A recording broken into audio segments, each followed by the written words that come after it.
Tripura Info News Update. Jogendranagar rail station থেকে 10 KG গাঁজাসহ বিহারের 2 যুবককে আটক করল পূর্ব থানার পুলিশ।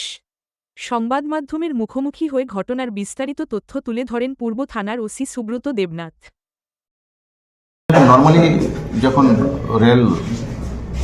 জোন রেল স্টেশনে যাতায়াত করে স্টেশন করে তখন আমরা নর্মালি একটা আমাদের স্টাফ রাখি সার্কওয়াচ করার জন্য, প্যাসেঞ্জার আপ ডাউন একটা মনিটর। তো আজকেও আমাদের যে শিলচরগামী যে রেলটা, যেটা সোহাগার সময় জোন বাঁধাঘাট থেকে স্টার্ট হয়, যৌননগর সোহাগার সময় আসে।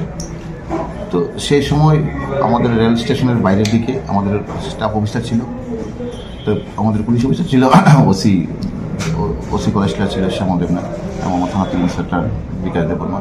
তো ওদের চোখে পড়ে যে দুটো বিহারি লোক দুটো লাগেজ দিয়ে ইচ্ছাস্ত ঘোরাঘুরি করছে, তাই আমাদের ডাউট হয়। সাথে দুজনকে ডিটেন করা হয় এবং ওদের লাগেজ চেক করে দেখা যাচ্ছে 4টা গাঁজার প্যাকেট ছিল। তারপরে ওই মেশিনে ওজন করে দেখেছে 10 কেজি গাঁজা ছিল এবং তাদেরকে সেই গাঁজা সিজ হয়েছে এবং ওরা দুজনেই অ্যারেস্ট হয়েছে এবং আমরা স্পেসিফিক এনডিপিসি কেস নিচ্ছি। তাদেরকে জিজ্ঞাসাবাদ চলবে এখন এবং আগামীকালকে ওদেরকে আমরা কোর্টে অপরাধ করব। এই গাঁজার মূল্যগুলো দেখেন 10 কেজি গাঁজার আনুমানিক 50,000 মতো হবে। তাদের নামগুলো ঠিক আছে, নামগুলো বলে।